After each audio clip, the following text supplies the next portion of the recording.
So we are on, I think, day 10 now, and these are ready to harvest.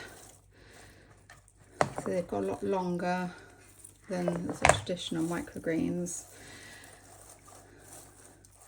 And I will harvest them when they're dry because they really do suck up the water, and they can be stored in an airtight container. You'll know if they're sort of going past it when they get a third leaf coming through. You can see on that one there, it's coming through, and once they get to this, it starts sprouting up and they kind of go a bit bitter. So you want to harvest them before then.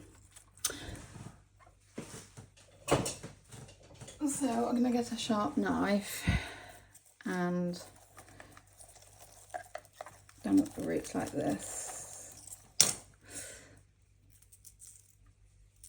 and you'll notice there's some seeds on there, so you can pick those off like that. As they grow up, you can kind of like shake them, and you'll notice on the wherever you've got them, there'll be black seeds, and these aren't too bad, but you can literally just pull them off like that because you don't want to eat those because they will be hard on your teeth. And they're ready to eat, or you can put them into an airtight container and they will last sort of 7 days to 10 days in the fridge.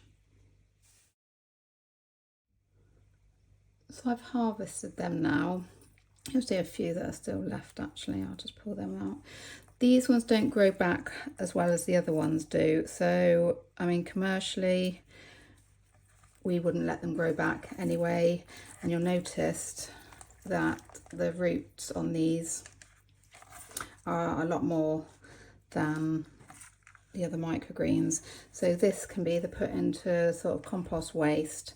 You've got a garden, outside the garden, and you'll find birds and animals will have a go at that, or to a sort of local farm or something for green waste, recycling for green waste.